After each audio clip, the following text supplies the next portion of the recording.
like you're some kind of criminal or something.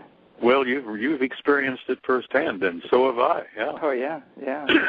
No, you start getting into the spiritual component, and you get into the religious area, and man, these people, they're looking for the door.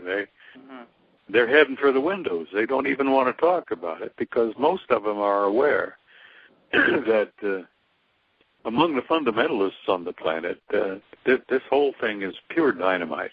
Oh yeah, yeah. James, how do you tell fundamentalists whether they're Muslim or whether they're Christian or whatever, that every major religion on the planet was initiated and orchestrated by advanced extraterrestrial intelligence? Now that in itself is pure dynamite. Oh yeah, yeah. There's some people. It just depends. I think you got a 50-50 chance of opening them up or getting shot. One of these. Well, I've been walking a thin line now for 20 years. I came out literally. Wendell and I helped put together that first conference in 1991 in Tucson, Arizona, and that's when I began to come out and speak openly. And then I was denied a job, and I don't know whether you know anything about my lawsuit and all that, but I got denied a promotion, which I had worked for because of my interest in UFOs. And I had to go to court, and it's 2 years in litigation, and I finally won the damn case.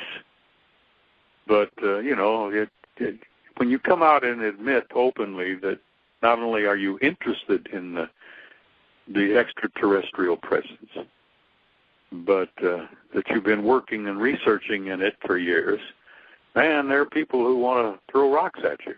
Oh yeah, yeah. I've definitely witnessed that one firsthand. Well, you've experienced a little of it yourself, I'm sure. Yeah.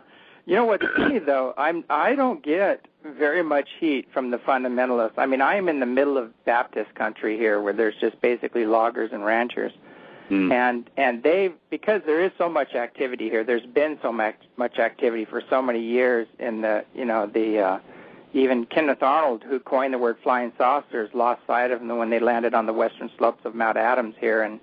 And Dr. J. Allen Hynek did research up here. Greg Long wrote books about it. And, the forest rangers, the tribal police, the regular police, there's so much evidence here of this ongoing event that it's interesting. The people here kind of just accept it.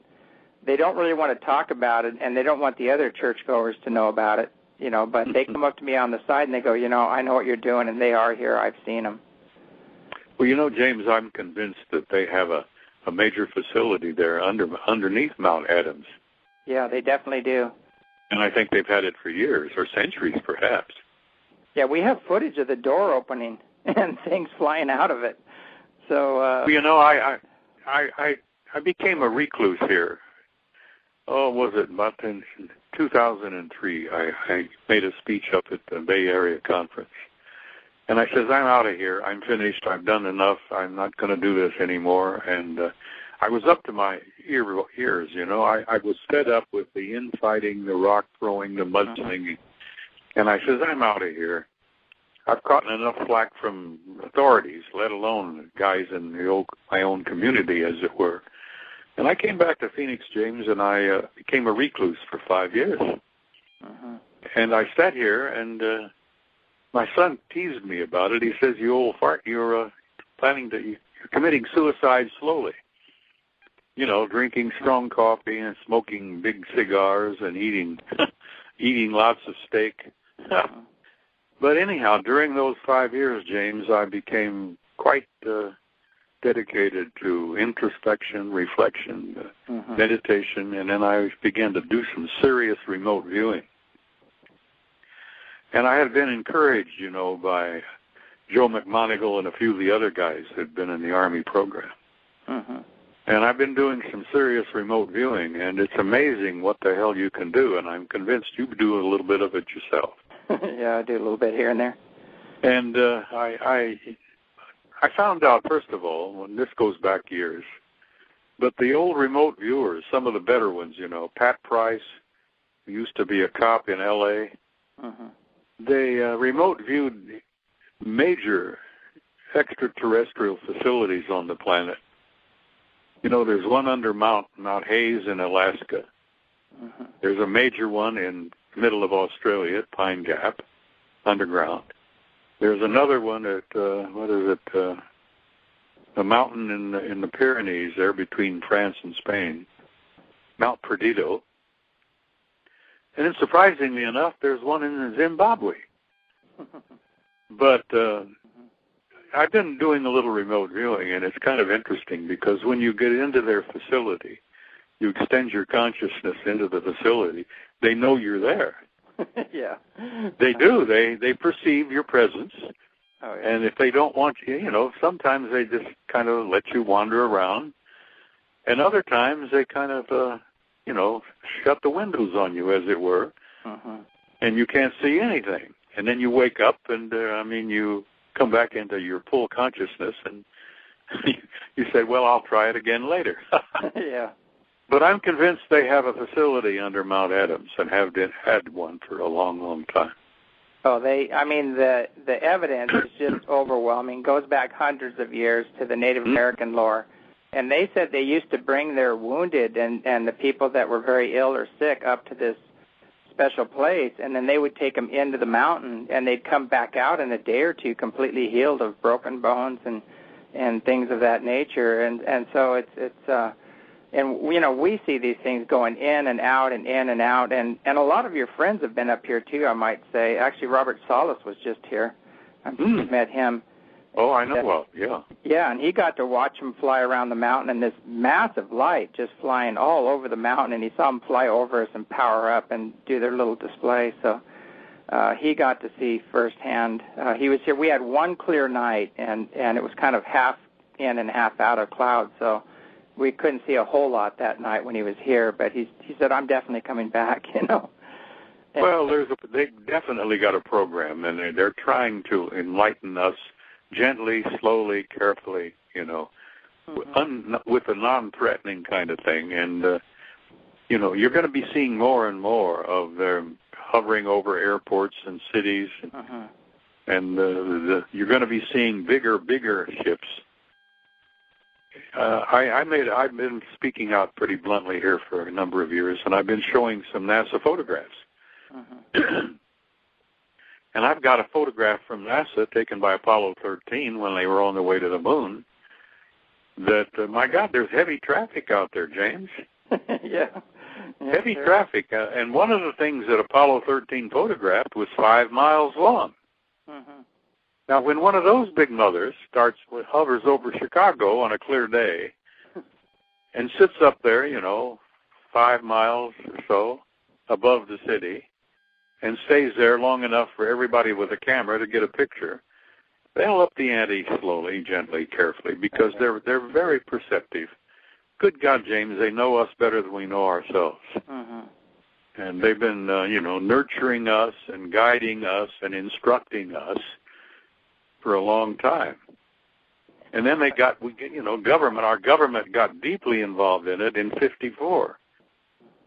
When they confronted Ike there at Moorock, which is now Edwards. Yeah. But we've been involved with them. Our shadow government, at least, has been involved with them since 1954. I was raised in Apple Valley, which is right near Edwards. It's not too far away from Edwards Air Force Base. Oh, really? And when we were kids, we used to sleep outside all the time because it was hot. It was in the desert, high desert there, so we'd take a sleeping bag out and throw it on the lawn and just watch the sky at night. And we would see so many UFOs flying around that we just accepted it. We said, well, those aren't ours. They're doing zigzag patterns, several thousand miles an hour, stopping, and then zipping and getting huge, and then, dropping down, disappearing, and amazing aerodynamics that they were displaying. But, nothing. When we saw these things, even as kids, we said, what? That cannot be a helicopter. It can't be a jet. It can't be any kind of a plane. That is nothing that we have, and we just accepted it. Well, there's an old saying that goes back to my old friend, the Jewish rabbi from Galilee. Those who have eyes to see will see, and those who have the ears to hear will hear. And and everybody else will wander through the brambles and fall into the ditch. Yeah, and it seems like that's what... So, when you're showing these things and you've got an open mind and you're young and you say to yourself, hey, there's interesting. There's a story here. And, I've had several past life regressions, and good God, James, I've been apparently involved in this thing for several thousand years. Mm-hmm. And I think you have too. And I recognize that in you too. When I first met you, I got to spend more time with him, and I kept taken away with all this other work. And well, we may have known each other in another life at another time. Yeah. James, you can't. Most people out there, they don't even want to look at the idea of reincarnation, and they don't even want to talk about karma, because if they do, they have to accept a blunt realization that each and every one of us is totally responsible for our lives. And as my friend the rabbi said, what you sow, you reap. And what is it they put it? Was it in Matthew or Mark or something? Down to the last jot and tittle. Yeah. And that's true. Yeah. Speaking of karma is a universal reality, James. Yeah, you can't get away from it. And if you can realize that you are an immortal being, that you lived before this life, you're going to be living after this body dies, you have to accept some responsibility for your behavior. And a lot of people don't want to do that. No. They want to blame somebody else for their problems.